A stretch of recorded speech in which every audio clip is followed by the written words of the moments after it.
जय हिंद guys, hopefully studies are going well. My name is Priyal and इस बार खुशखबरी तो सभी को पता ही होगी कि मैम सीजीएल में 15,000 करीबन वैकेंसी आने वाली है।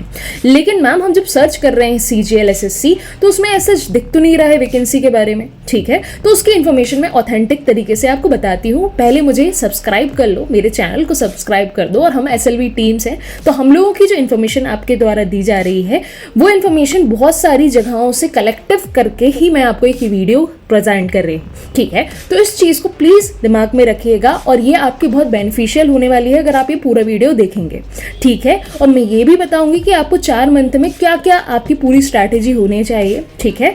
चलिए सो वैकेंसी देखते हैं। सबसे पहले आपको अंदाज होना चाहिए कि मैम हमें वेबसाइट पे वैकेंसी नज़र नहीं आ रही है तो फिर हम कैसे पता कर रहे हैं कि 15,000 वैकेंसी है। तो सुनिए, यहाँ पे आप एक गवर्नमेंट को एक आरटीआई दायर कर सकते हो जिसमें आप पूछ सकते हो कि आपका ये पर्टिकुलर पेपर है एसएससी में सीजीएल में कितनी वैकेंसी आ रही। सिमिलरली एक व्यक्ति ने इस चीज़ को अप्लाई किया कि मैम एक आरटीआई दायर की गई, उसमें पूछा गया कि वैकेंसी कितनी आने वाली है। तो उसकी रिप्लाई में ये पता चला कि हमारा एसएससी सीजीएल इस बार कितनी वैकेंसी नजर आने वाली है, इसमें 15,000 करीबन वैकेंसी नजर आने वाली है, ठीक है। तो ये एक तरीके से रफ डेटा मिल गया है। आपको किसने दे दिया है? एसएससी ने दे दिया है कि 15,000 करीबन वैकेंसी है। अब उस वैकेंसी में कौन कौन सी वैकेंसी है तो वो समझ लेना जरा, ठीक है। कुछ रफली हमको अंदाज है तो वो आप समझ लीजिएगा। जैसे आपकी एक होती है डेस्क जॉब जिसमें आप बैठते हो और बल्कि उस तरीके से मतलब वर्किंग नहीं रहता, बाहर नहीं जाना रहता है, ठीक है। तो एक एएसओ की जॉब होती है, उसमें 930 वैकेंसी है। लेकिन बहुत अच्छी बात बताएं, एक और वैकेंसी आई है जिसमें हमें जीएसटी इंस्पेक्टर की पोस्ट समझ में आने वाली है, वो करीबन 2600 आने वाली है, ठीक है। तो ये आपकी बम्पर भर्ती का एक तरीके से बोल सकते हो, बहुत ही बम्पर भर्ती होने वाली है इस बार एसएससी में। आप सीखते हैं जिससे हम इस पेपर को क्वालिफाई कर सकें, ठीक है। और 4 महीने मेरे ख्याल से इनफ होते हैं। थोड़ी बहुत भी तुमने सिलेबस को देखा हो, थोड़ा बहुत भी पढ़ा हो और बाकी 4 महीनों में अच्छे से तैयारी करी हो तो इस चीज़ को आप ओवरकम कर सकते हो और अपना पेपर क्रैक कर सकते हो, ठीक है। तो प्लीज़ मेरी बातचीतें सुनिएगा, इंपॉर्टेंट है इसलिए सुनिएगा।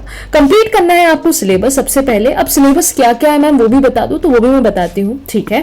फिर रिपीट करना है, थोड़ा बहुत रिपीट कर लेना जितना आपको समझ में आए, क्योंकि आज की डेट में जितने भी वीडियोज़ के फॉर्मेट में हम एसएलवी आपको प्रोवाइड करते हैं लेक्चर्स, वो आप 2x की स्पीड में लगा के भी रिपीट मार सकते हो, ठीक है। तो ये आपके लिए बहुत इंपॉर्टेंट हो जाता है और बहुत इजी भी हो जाता है कि किसी भी टॉपिक को कवर करना प्लस आपको रिपीट भी मारना, ठीक है। और कैलकुलेशन स्पीड पे बहुत ज्यादा तामझाम करना है। कैसा तामझाम कि यार रोज प्रैक्टिस पे जुट जाओ, रोज आप स्पीड मैथ्स और कैलकुलेशंस करना चालू कर दो, क्योंकि कैलकुलेशन अगर आप सुन के करोगे तो ना हो पाएगा।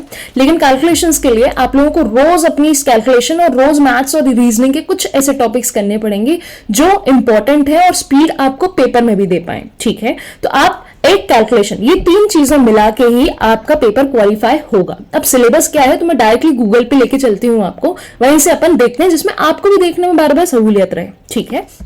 सो 4 month to crack examination by SLV team, ठीक है। चलिए सो ये आपका सिलेबस है, इसको थोड़ा सा जानकार तरीके से देखिए। आपका सिलेबस ये है जिसमें सबसे पहले जो आपका टियर 1 होगा उसमें जनरल इंटेलिजेंस, रीजनिंग और क्वांटिटेटिव एप्टीट्यूड ये सब आने वाला है। ज्यादा है तो मैं इसके फॉन्ट्स थोड़े बड़ा कर देती हूँ जिसमें आप लोगों को नजर आए, ठीक है।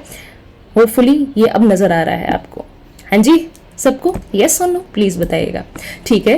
तो जैसे आप देखते हैं ये 4 आपके टॉपिक हैं, ठीक है। इन 4 टॉपिक में मैं पढ़ा रही हूँ आपको जनरल इंटेलिजेंस और रीजनिंग।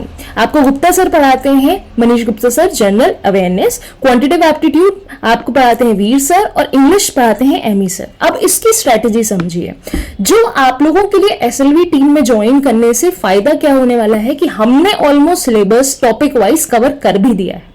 तो आप लोगों का बस काम ये है कि आपको तब भी रिवीजन करना है, ठीक। सेकेंड इंपॉर्टेंट बातचीत कि जो टॉपिक्स नहीं कवर किए हैं वो हम आने वाले समय में आराम से टॉपिक कवर कर लेंगे, ठीक है। सिलेबस की जानकारी आपको डायरेक्टली आप गूगल पे डालोगे सीजीएल सिलेबस तो आपको मिल जाएगा, ठीक है। उसमें देखिए जैसे एनालॉजी मैंने करवा दिया है, सिमिलर डिफरेंस। अब आपको मेनली 4 हफ्तों में क्या करना है, 4 हफ्तों में इन सारे वीडियोस को देख लेना है, ठीक है।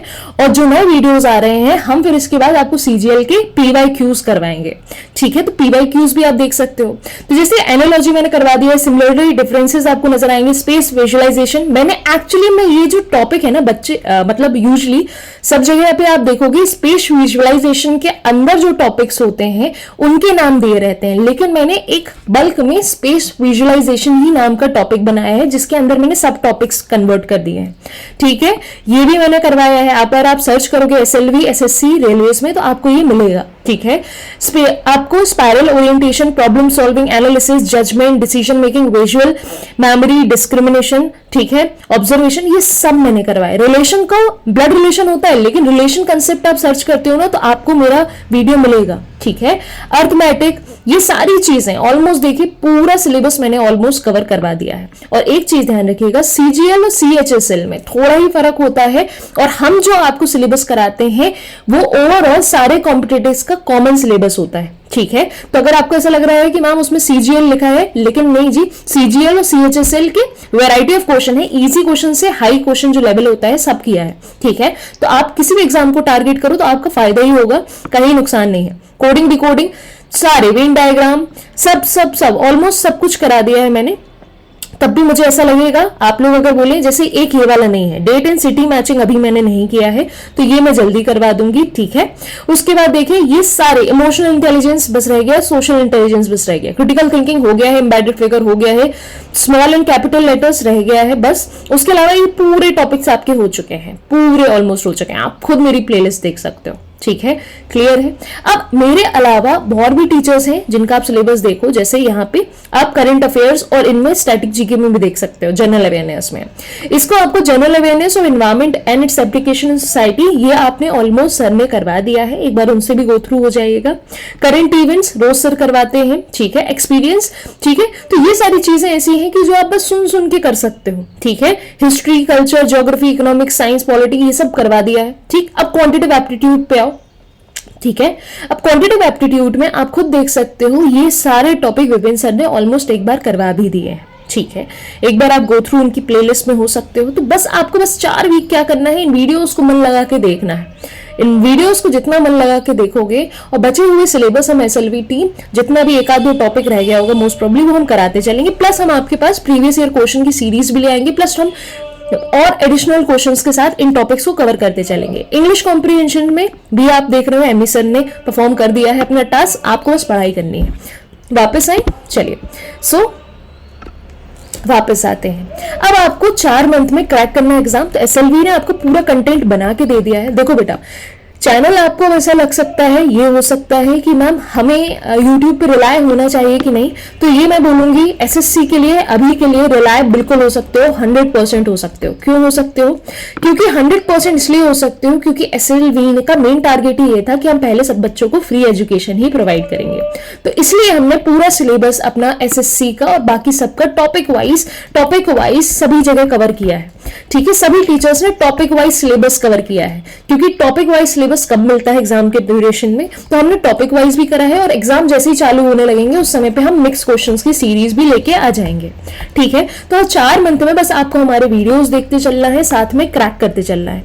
और आपको हमारे थ्रू पढ़ना क्यों है, बुक के थ्रू भी पढ़ो आप, जिस बुक भी आप रेफर करना चाहो। ठीक है, लोग मोस्टली करंट पब्लिकेशन के क्वेश्चन यूज करते हैं आप, लेकिन देख सकते हो 4 महीने में कि आपको मेन सेग्रीगेटेड चीजें मिलनी चाहिए। सेग्रीगेटेड चीजें होती है मतलब जो आपको इंपॉर्टेंट है एग्जामिनेशन के लिए, वो क्वेश्चन इंपॉर्टेंट जो आने वाले हैं, तो हमने टॉपिक वाइज में इंपॉर्टेंट क्वेश्चन ही आपको कवर करे हैं।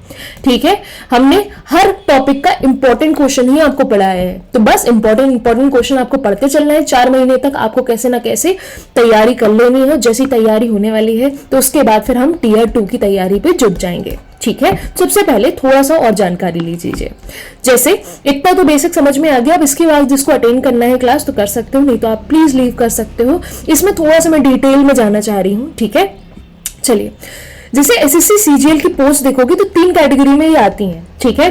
Group B gazetted officer, non gazetted and group C, ठीक है, ये आपने समझ में आया। सेकंड मोस्ट इंपॉर्टेंट कि मैम यहाँ पे ऑडिट ऑफिसर और अकाउंट ऑफिसर दो आपकी ग्रुप बी में गैजेट ऑफिसर होते हैं, जिसमें मिनिस्ट्री कौन सी अंडर रहती है, ये वाली, ठीक है, इन मिनिस्ट्री के अंदर ही आता है।